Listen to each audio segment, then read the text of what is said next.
Hello and welcome to the Rowing Chat podcast, talking about rowing and interviewing interesting people and their pathways through the sport since 2013. I'm Rebecca Carrow, and today I'm delighted to welcome as my guest Tim Mayle. Tim, hello. Hi, how are things? Nice to see you online. So Tim and I know each other because we were both rowing at Tidbury Scullers School a while ago. And life has moved on and taken us in slightly divergent paths. So I was delighted to find out when Faster Masters Rowing, who's my business, sponsored the Victor Ludorum Prize at the British Rowing Masters Championships this past June, to find that the winners were Monmouth Rowing Club. And so I approached them and said, hey, could we interview you to talk about the fact that you've won this prize? And they said, yes, speak to our coach. He's called Tim Mayle. So how do you end up coaching a Welsh rowing club when I thought you lived in London? Well, until fairly recently, I was. What happened was that I moved over with my partner at the time and my youngest daughter to Abergavenny, moved over at the August 2021 after Henley Royal. So I picked up, and Monmouth was the natural choice to go to, as it fit the geography right, and got stuck in with them, and that was really the start of things to sort of get to know the club and to see how things were building up. I think Monmouth is a great example of a town rowing club. I've raced there, so I know what it looks like, and it's a very pretty stretch of river, I recall. But it is the town rowing club. I'm guessing it doesn't have a massive draw. How far do people drive to join and row at the club? So westward, it's got a bit of a draw. So Abergavenny is about 20 miles away. So essentially, it's I would say it's probably got a radius of about 20 miles westward and probably about 10-15 miles east, because soon after that you get to Ross, and obviously that might be a choice for people to go to. So north of it is Hereford. So essentially you do have a reasonable catchment to draw people in, and it is a nice stretch of river to row on. So when you joined the club, you joined as an athlete, but shortly they worked out, obviously, that you have a pedigree and you have a coaching experience pedigree as well as an athlete, and you ended up coaching. So when you joined the club, what was it like? What was quite apparent to me was that there were a lot of talented individuals and people with a history of doing very well, but as it was, they'd been broken up into small groups, and they hadn't really been coordinating well with each other to build up large projects. So they had some private projects that were going on, and that was quite nice. But in terms of the general sort of ethos of building as a squad and building as a club, that it was a little bit fragmented. So that was the first thing that drew my attention. So you obviously worked with the captain and the committee to restructure the training group. Do you want to kill the dog, or is it just going to yap? I think he's just going to keep going. It's not my dog. Not my dog. Yeah, never mind. Yeah. We like dogs and small children. Yeah. That's fine. So talk to us about the changes that you persuaded them to make in that first year when you were coaching. So the first and probably the biggest change that we looked at was generating a club culture that brought everyone together. It's naturally a friendly club, so there was half the job was done, but in terms of getting people to row across the board, that was something that we really looked at. Initially, we'd even started, we mentioned quite early on about the options of mixed crews, which obviously in the British Masters we fielded quite a few, and that certainly bore fruit. Tell me about how many active rowers there are at Monmouth Rowing Club. So in terms of active or competitive rowers, so active rowers, we've probably got about 60, maybe a few more, 60 active rowers in the sort of master section. We've probably got a few non-masters, but it is predominantly a masters group. So we are, in terms of a masters focus, that's very helpful. But we do have obviously some who are looking for younger events like Henley Royal, etc.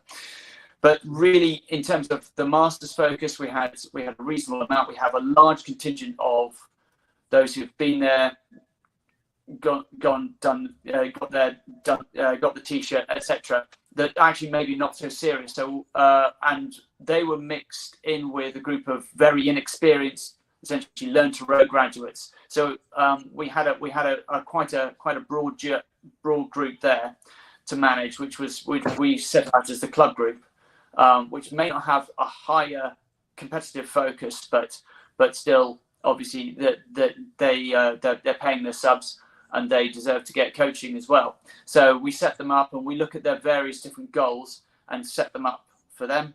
And then we have the two sort of more focus groups, which are the performance groups, so performance men's group, a performance women's group, and they are looking at some bigger goals. So they're looking more at the national and international events. Everybody clubs together for the regional and local events because we like to support them when we can. But yes, for the more slightly higher standard events, obviously we're looking more at the performance groups. Now, you mentioned that there were some private projects, and in my experience, persuading people to give up their private projects in pursuit of a more common goal is a really challenging thing. So how did you manage that? I think the process of actually getting coaching, the idea of actually getting value from coaching was the thing which was the main draw. The club was... with the introduction of me as a coach, the club subs went up to pay for the coach. So it made it a sustainable venture.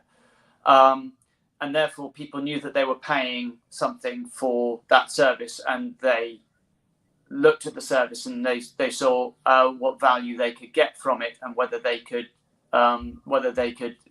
get a better performance out of being in a more universal structure rather than essentially in more of a niche boat. So that's really where that focus came in. That keep going. Sorry, there was essentially there was a financial payment that they would be making whether they took advantage of the situation or not, and that there was essentially an overhaul of the training structure and the coaching that they wouldn't normally get access to. That's brilliant. So can I just ask how much are the club subs for an adult membership for a year? I actually can't remember. No, that's okay. So I couldn't. I'm afraid I'll refrain to comment at this point in time. So Tim, what do you provide as a coach? How frequently do they get coached? Do they get a training program? How's it organised? So generally what I do is I put out a scope of a program that we have some broad goals in terms of the regatta programs and the training. And the trainings we tend to set on sort of 4 week to 5 week blocks where we're preparing, how we set things up in terms of, are we aiming for a major event? Are we working to just do some racing? Those sort of things. So those change for different groups. Well, realistically, between the performance men, the performance women, and the club group, they get two coach sessions per week, and so the rest of the sessions they do are uncoached. So I'm relying on their intrinsic motivation for them to get them through those sessions. But yeah, that's so it's actually not a vast amount of coaching that we can get in. But obviously, we need to strike a good balance between the coaching and the subs, because, like I said, we made it sustainable and we can't really over-egg things too much. So I'm guessing most of that coaching's at the weekend in the daylight. Yes. So in summertime, we're quite lucky. We tend to work Tuesday evenings and Wednesday evenings for long extended sessions, and those essentially are for all the squads. There are some slight different emphases that we put in. So the Wednesdays will have the club group will get priority, and the Tuesdays the performance groups will get priority. But essentially, everybody gets something, unless it's completely flooded, and I can only coach so many crews. With regards to the weekend, each squad on the Sunday we tend to get a nominated coached session. So generally, the structure went the performance men in the earlier morning session, the mid-morning session with the club group, and the later morning to early afternoon session with the performance women's group. Do you do sweep and sculling? Yes. So, in fact, we probably do a little bit more sweep than sculling. And certainly after the first year, I think there was lots of notions that we were seen to be only a sweep club. But I think we've certainly put some ideas in terms of how our repertoire has been built up in sculling as well as sweep. Now, talk me through what was the pathway through that sort of 15-month period that's led to the Victor Ludorum Prize? Well, I think the first thing that we had was we were generating in the first season. We started pretty well, and we only did the Sunday of Brit Masters last year, and we managed to come in the top 5 in the Victor Ludorum, which was a pretty good result for one day's work. And the way that we saw things was that we could really open this up. So we really only focused on sweep because that's day 2. I think we had one non-champ sculling event, and she did really well, but really realistically we were underrepresented in sculling, which probably led to those assumptions being laid forward. So we looked at things and we decided, okay, we really want to do 2 days, and we want to do both sculling and sweep. And we want to really bring a bigger umbrella in, so that we started to incorporate incentive for some of the club group, those who are up and coming, to really step up into and give them a shot at the non-champ events, and that really paid off well. In terms of there was some really exciting racing, whether they won or not. There were some really exciting races that we got to see. And that essentially ended up with that final result. Just explain what a non-champ event is for people who are outside the UK. So it's essentially a non-champ event. It was designed by British Rowing about 12 years ago, where those who hadn't won at a championship event could compete, which meant that those who maybe had actually started rowing as a master would then be able to compete, and that essentially made things a lot fairer, because it's essentially, if you're just starting out and you want to actually cut your teeth in an event, then coming up against an ex-Olympian might be a bit of a tough ask, and it might be difficult for you to feel that you're actually going to ever be competitive. So that was brought in, and it was a very popular measure. And obviously there were a bit of rumblings early on in the year, and I'm very glad that British Rowing opted to keep the format as it was. So I was very happy with that. Can you ever regress out of the non-championship event? If you're like the last man into an 8, you win a medal in the non-champ event, that means that forever after in the future you can only do championship events. No, I think the ruling is that it's winners from the championship events which aren't eligible for non-champ. But if you win a non-champ event, can you continue to enter non-champ? Yes, you can. Yep. So how do you ever progress out of it? Well, essentially that's more of an ethical question. So if I was to look at things, so I would be looking at people and I would be going, well, okay, well, if you have won non-champ last year, then yeah, the natural progression would be to go into champ the year afterwards. I think that's a reasonable target. It is, yeah. There's always going to be that point where you are going to be asking people, but there were certainly some people who were non-champ eligible that I opted to only race champ, mainly because I believe that they had already shown their worth. So yeah, there was one athlete who had won at Henley Masters. So I wasn't going to ask her to race non-champ, because that would be against the spirit of the rules that we put forward. So talk to us a little bit about how you select your crews, Tim. So actually the selection for the Brit Masters crews, well, that's there might be some choice selection. So I tended to work on various different formats. So quite a few of them would be subjective, but essentially we're looking at 3 factors in terms of their technical capabilities, what I think they're capable of doing in terms of water work, their capability to their team building commitment. So those who rock up, do the work, and are reliable in their output and their approach, and generally are quite people feel happy to be in boats with. That's a real fillip for them.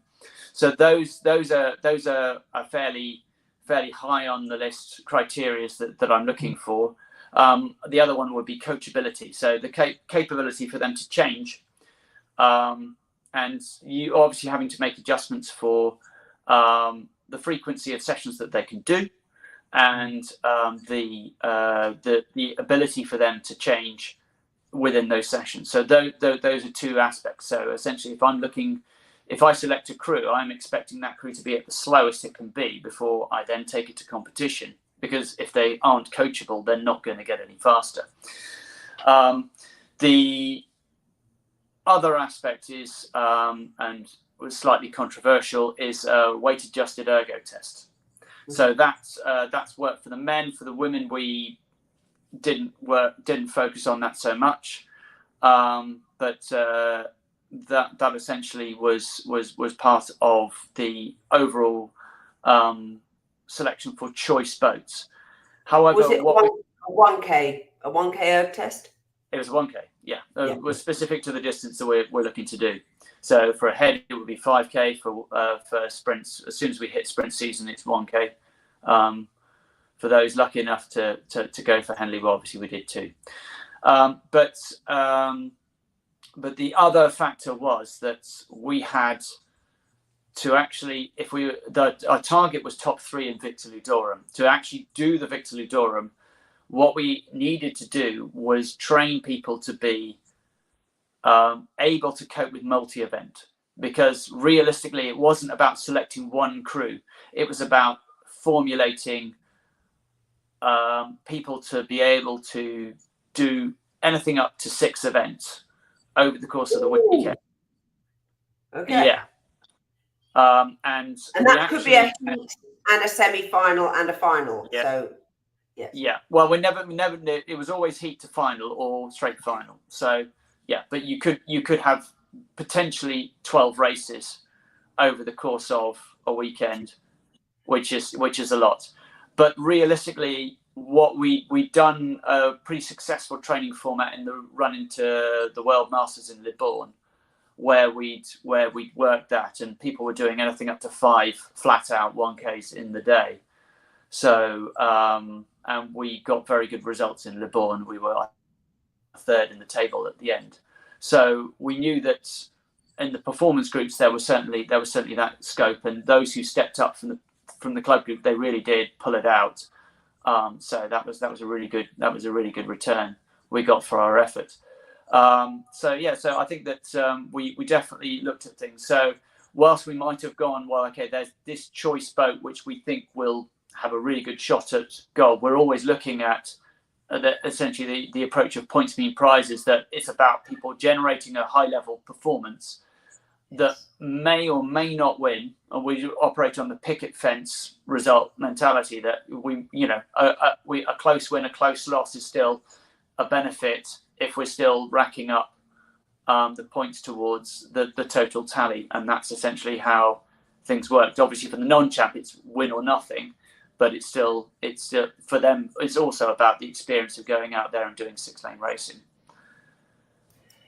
So where to next? The club's had obviously 2 good seasons back to back. So obviously we just finished Henley Masters, and we got 2 wins, which is matched what we did last year. Potentially we could have that it was a very tight race in the men's event where we lost by a small margin, so there was another one in the offing, but I think we probably didn't focus on that specific event so much, so that's perhaps one of those drawbacks. But yeah, there's still some very good racing there. But next up, on Monday we're all off to Euromasters. Yeah. So very much on the similar format that we worked for Libourne last year, but this time slightly less preparation, mainly because it's off the back of Brit Masters and Henley Masters. So instead of having 2 months to prepare, we've had 3 weeks. So it will be a very interesting experience to see how things go, how well we've prepared, and how the group moves on. It's a slightly different group, so I'm not having the same expectations as we had before, but I'd like to see how things go there. And then beyond that, we will go back into looking at getting back into local regattas, getting back into some more unified club events that we want to get into. There's a couple of guys, one crew I think is looking to do the Head of the Charles, and that's going to be a big challenge for them. But realistically, it's come the autumn, we're looking, essentially coming the late summer, we're looking at what heads we want to do, what our targets are going to be for the next 12 months, and look at setting up what we do over the next cycle. And what advice do you have finally, Tim, for another club who might be looking to get onto a similar competitive pathway? So I think the idea is, what you're looking at is generating the culture. So what you with Masters Rowing, there's a vast array of people that you are dealing with at various different levels of capability and experience, and therefore selecting crews can be quite tricky. What we look to generate was a common culture. Obviously a uniform style would be really handy if you are jumping in and out of boats, but it's the common culture, the idea that everyone's picking up for everyone else and bringing it on. That's a really important factor into generating a level of club success. If you pigeonhole just a few individuals, then you're never really going to get the broad scope for generating success, and then you'll and developing from underneath is a really important thing to help with the differing levels of abilities.